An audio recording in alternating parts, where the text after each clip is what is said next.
Salut tout le monde, c'est Chris. Dans la vidéo d'aujourd'hui, nous allons parler de Mathieu Delormeau et de sa récente arrestation près de chez lui pour apparemment achat de coco, de stupéfiants, etc. Ça fait beaucoup parler sur les réseaux sociaux. Le Parisien a relayé cette information et plein d'autres chaînes d'informations. On va revenir sur quelques dires également de Mathieu Delormeau dans le passé qui sont ressortis dernièrement et qui nous prouvent aussi à quel point le monde de la télé peut être parfois très hypocrite.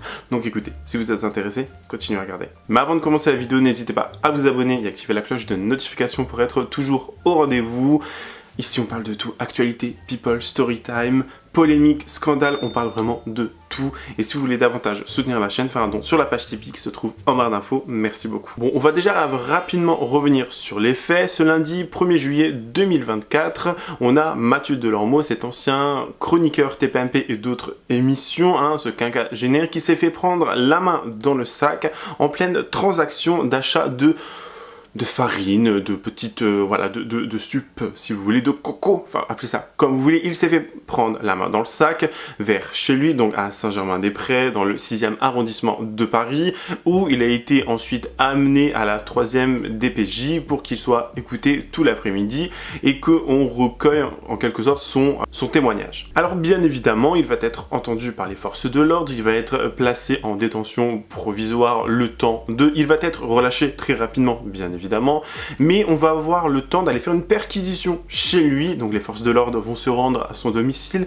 et ils vont retrouver, je cite, du GHB, de la MDMA, de la poudre blanche ainsi que du cannabis. C'est tout bonnement énorme. Genre le mec, c'est Crackland chez lui. C'était littéralement le pays du sucre, si vous voulez. Enfin, c'était vraiment tout ça chez lui. Moi j'ai vu GHB, j'ai dit ok, c'est très mal. MDMA encore pire. Enfin je me suis dit mais à quel moment tu as tout ça chez toi? Et le mec en fait il s'est fait toper devant chez lui parce que il attendait du coup un potentiel dealer. Il avait 300 € en liquide sur lui. Le dealer s'est fait arrêter et Mathieu Delormeau se fait arrêter au même moment. Apparemment le dealer avait quelques grammes sur lui. Mathieu Delormeau lui avait de l'argent liquide et tu fais ça devant chez toi. En plein jour. Genre, tu te dis que c'est une très bonne idée d'attendre un dealer devant chez toi, en plein jour, en pleine journée, dans Paris, alors que tu sois Mathieu Delormeau ou peu importe, enfin, au bout d'un moment, utilise ton cerveau un minimum, enfin, je sais pas, honnêtement, je sais pas, et c'est là où, personnellement, bon, moi je consomme en rien du tout, tout ça, là, même la petite fumette, les machins, tout ça, je ne consomme pas, mais je sais qu'il y a des gens qui sont tout bonnement accros, et qu'il y a des gens qui en sont dépendants pour X et Y raisons. Dernièrement, il y avait eu une interview d'un jeune homme qui parlait, de son addiction à tout ça, et qu'il s'était mis là-dedans pour un petit peu se sortir du quotidien, pour sortir de la peine qu'il pouvait vivre parce que l'un de ses proches, quelqu'un qu'il connaissait, avait un cancer, etc. Et que petit à petit, il est devenu addict et que ça lui permettait vraiment de penser à autre chose, d'aller dans un monde différent, etc. pour se sentir mieux. Et je trouve que cette interview, cette prise de parole était assez intéressante parce que on peut pointer du doigt les gens qui prennent des substances, etc. Mais je pense que c'est aussi intéressant des fois de se demander pourquoi. Vous voyez, je vous laisse écouter la petite interview, c'est très intéressant. 3 ans, donc au tout début de l'annonce du cancer. Quelques mois ont suivi, puis j'ai un ami qui m'a proposé la drogue du violeur, donc le GHB. Et j'en ai pris, c'était vraiment épanouissant pour moi, c'est la première fois que je prenais des produits. Et puis petit à petit, j'en ai pris de plus en plus souvent, et j'ai enchaîné avec d'autres drogues de synthèse, des poudres. Cette prise de drogue, dans un premier temps, m'a vraiment permis d'oublier le cancer qui rôdait autour de Michel. C'était un exutoire parce que j'étais assez stressé par cette annonce. Et du coup, mon exutoire sexuel était toujours là, mais agrémenté de ces drogues, ça me permettait d'oublier et de me lâcher, ce qui était de plus en plus difficile, parce que plus le cancer augmentait, plus mes doses augmentaient aussi pour pouvoir atteindre un niveau qui a eu un non-retour. Ouais. Lui ne prenait pas de drogue. Lui ne prenait surtout pas de drogue avec moi et ne le savait pas. Je ne lui cachais pour pas lui rajouter du stress. D'ailleurs, je me mentais aussi à moi-même. Je prenais de la drogue, mais j'étais vraiment dans la phase de la découverte à ce moment-là. J'étais pas du tout dans le. Enfin, limite, c'était très naïf. C'était même pas de la drogue en fait. C'était que de l'amusement qui, voilà. Enfin, ça, c'était vraiment dans les premiers temps. Dans un second temps, j'ai vraiment senti que ça allait mal et je lui ai tout avoué. Il était très triste d'avoir que j'avais pris de la drogue, pour ça, même si Michel était au courant, il me laissait faire. De toute façon, on avait d'autres tracas vraiment à ce moment-là, et jusqu'au moment où il est décédé. Moi, j'étais dans le déni total. Je pensais que c'était pas possible qu'il décède. À partir de ce moment-là, c'est là où vraiment tout a vraiment viré. À ce moment-là, la drogue n'était plus du tout des récréatives, est devenue une très noire et mes pratiques aussi sont. J'ai vraiment sombré. J'imagine que les gens vont me dire c'est à cause du décès que j'ai vu tout noir. Non, non.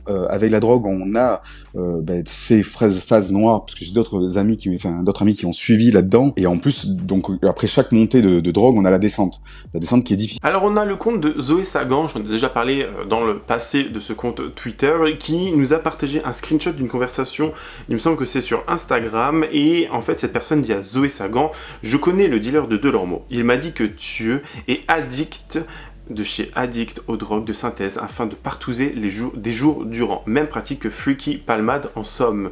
Et je trouve que ce témoignage, alors je ne sais pas si c'est réel ou non, hein, il faut prendre tout ça avec des pincettes, il faut rester très hypothétique bien sûr, bah ça m'étonnerait pas.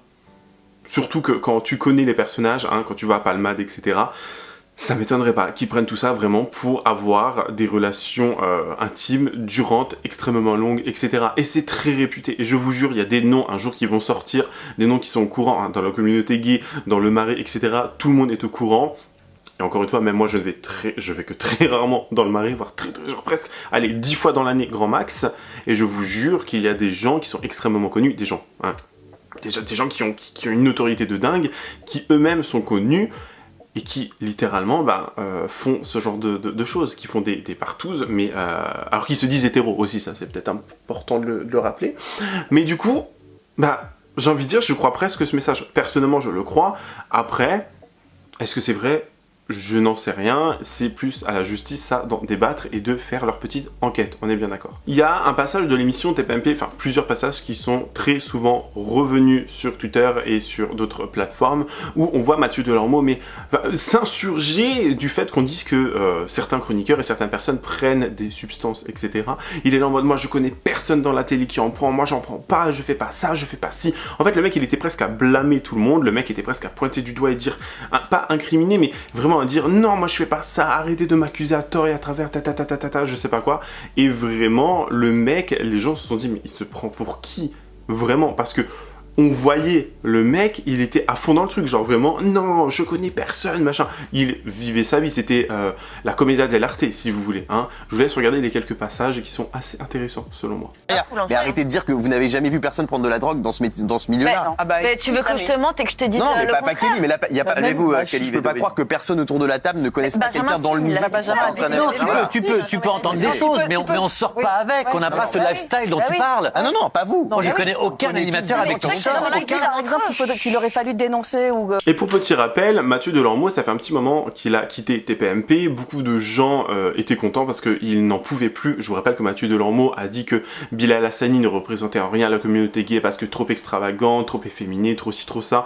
Pour les gens qui connaissent la communauté gay ou qui font partie de la communauté gay, LGBT, etc. et qui vont très souvent sur Grindr, nous avons le fameux mask for mask. Donc masculin pour masculin. C'est-à-dire qu'il faut que tu sois un homme, enfin c'est un homme viril, extrêmement bodybuildé si vous voulez, enfin vraiment le mec bonhomme, vous voyez le mec qui fait très hétéro, qui cherche un mec qui fait très hétéro aussi. Et ça c'est le truc le plus toxique au monde, c'est-à-dire que c'est ces premiers mecs là qui vont, dès que vous êtes un peu trop efféminé, dès que vous mettez un petit peu trop de fond de teint, de fossiles, de machin, que vous portez un sac à main ou des vêtements un petit peu trop codés féminins, ils vont vous ils vont vous insulter limite.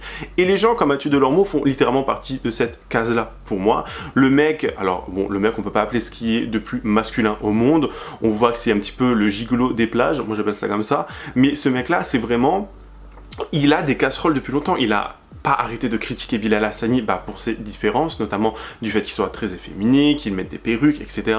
Le mec, on se rappelle qu'il a critiqué Aya Nakamura. En fait, c'est le mec, littéralement, qui rejoint et qui englobe tout ce qui est toxique dans la communauté LGBT. C'est-à-dire il faut être blanc, il faut être masculin, imberbe, bodybuildé, avoir une grosse 1-1 comme ça, et c'est tout. Le reste après, ça ne rentre plus, ça n'est pas important, ça dégoûte, il ne veut pas, ça va pas avec ses codes, etc., etc.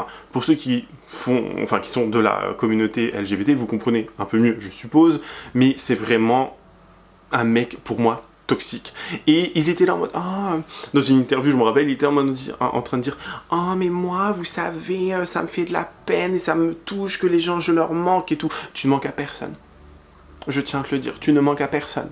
Voilà, c'est dit, tout simplement. Écoute, je vais te faire une confidence. J'ai été très touché parce que tu sais, OZAP a fait un grand sondage avec quel est votre chroniqueur préféré et j'ai gagné devant les gens de quotidien, j'ai gagné devant De Chavannes. Ça m'a tellement touché. Le Figaro a fait j'ai gagné. Mon petit talk qui était vendu 3 € est arrivé 4e talk et je me suis dit ça me touche parce que les gens m'aiment, mais en revanche, je pense que le métier ne m'aime pas beaucoup.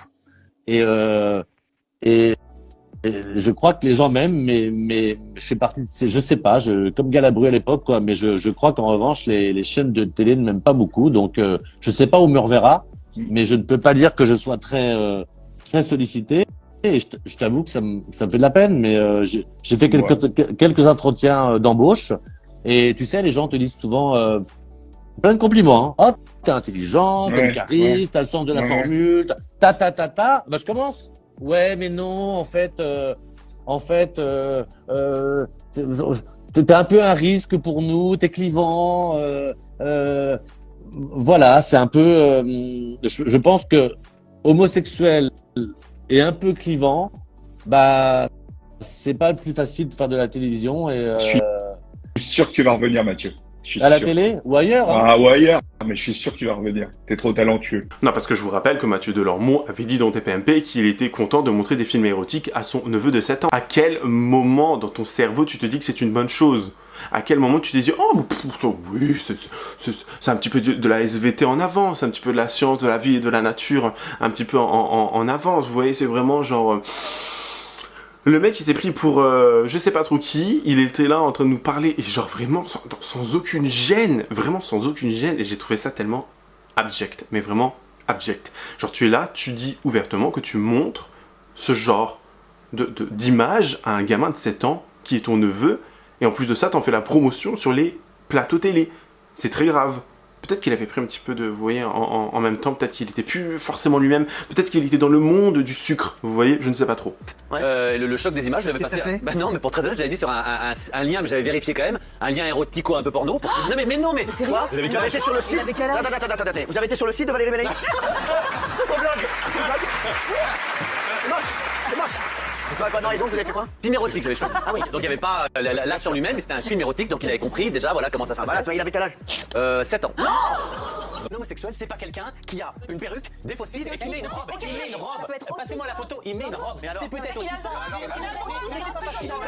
Il est supposé nous représenter dans la première chaîne d'Europe. Première chaîne d'Europe, il est supposé nous représenter. Voilà. Est-ce que ce garçon représente les homosexuels? Non, Cyril. Je pense qu'il faut être tolérant envers tout le monde. Je pense qu'on vit une époque compliquée. Je pense que c'est malvenu, surtout de ta part, de juger ça. Alors si c'est vrai, justement, pourquoi on est dans la caricature et qu'on n'a pas mis un homosexuel? On doit justement leur montrer l'exemple en étant solidaires les uns avec les autres. Tu sais quoi, Sylvie, quelqu'un qui est en province, voilà, qui ne sait pas très bien. J'habite au Mans. Mais peu importe, en province ou à Paris, en banlieue, voilà, les parents sont avec les enfants, ils savent pas très bien ce que c'est qu'un homosexuel, papa c'est quoi, maman un homosexuel, et ben voilà, c'est pas grave, regardons ça avec les stars, un homosexuel, c'est ça. C'est un monsieur qui met une perruque, qui a des fossiles et qui s'habille avec une robe. Non, c'est pas ça un homosexuel. Je finirai avec ce dernier extrait qui est extrêmement pour moi important et révélateur aussi. Rappelez-vous, il y a quelques temps de cela, on avait eu Juan Branco qui était venu sur le plateau de TPMP et qui avait pointé du doigt et accusé certains chroniqueurs et peut-être même toute la tablée de TPMP de prendre des substances et quelques petits traits, si vous voulez. Ils ont nié, ils étaient choqués, ils étaient en mode ah nous, mais comment tu peux dire ça? Non, c'est impossible, nous, non, fais pas ça, nous, non, nous on est pur, on est le haut de la société ne fait pas ça, retourne là-bas toi vieux prolo. En gros, moi je l'ai vu comme ça un petit peu enfin j'ai vu l'extrait comme ça, honnêtement, hein, personnellement, et Cyril Hanouna va être le premier à dire oh, mais non, personne fait ça ici, hein, moi je t'aime bien mon biquet, hein, mais moi je fais pas ça ici, hein, mon biquet, hein, que des trucs comme ça. Enfin ce mec, faudrait vraiment qu'il se fasse virer, j'en peux plus. Bref, Juan Branco avait une nouvelle fois raison, parce que ce qui s'est passé lundi, c'est révélateur. Après, beaucoup de gens consomment, beaucoup de gens prennent des substances, beaucoup de gens, voilà, ont besoin de s'échapper au quotidien. On se rappelle de l'interview que j'ai passée un peu plus tôt, mais beaucoup de gens ont ce besoin d'échapper à leur quotidien, ou parce qu'ils ont un mal-être, ou parce qu'ils ont une maladie, un machin, un truc. Ils ont besoin, on est bien d'accord, dans plusieurs pays du monde, le cannabis, c'est une plante médicinale, on est bien d'accord. Mais quand tu fais l'avocat du diable, quand tu es en train d'incriminer chaque personne, quand tu dis que tu ne fais pas ça, ça alors que tu es le premier à en prendre, et en plus que tu prends des drogues qui sont dites les drogues du V, hein, on va pas non plus rentrer dans enfin vous avez compris, le GHB, etc. Au bout d'un moment, pose-toi des questions. Vraiment, pose-toi des questions. Incroyable. Voilà. Alors, et je voulais vous demander, je voulais vous demander quand vous... Peut-être parce qu'ici on prend des rails de coke sans difficulté. Moi, j'en ai jamais touché. Moi, je touche jamais aux drogues dures. Oui, ça c'est pas bien. Ça c'est pas bien. Ça c'est pas bien. Non mais s'il vous plaît, s'il vous plaît. Non mais attendez, il y a un moment il faut arrêter. Vous êtes en train de jouer avec mon intimité, vous comprenez pas quoi. De qui vous parlez? Vous allez encore du milieu de la télévision. Du milieu de la télévision. Non mais tu parles de moi. Mais pourquoi vous semblez visé? Non, pourquoi tu parles comme ça de rails de coke? Mais pourquoi vous sentez visé? Jamais personne n'a pris de la coke. Ah bon? Personne ne prend des drogues dures dans le monde de la télévision, dans le milieu? Mais bien sûr. En tout cas, c'est la fin de cette vidéo, j'espère qu'elle vous aura plu. N'hésitez pas à me dire ce que vous en avez pensé en commentaire. Donnez-moi votre avis le plus sincère tout en restant courtois et respectueux. Merci. N'hésitez pas également à vous abonner et activer la cloche de notification. Me lâcher votre meilleur pouce bleu, me rejoindre sur les différents réseaux sociaux, tout est en barre d'infos. Et sinon, je vous fais plein de gros bisous. Je vous dis à la prochaine. Prenez soin de vous. Bye guys.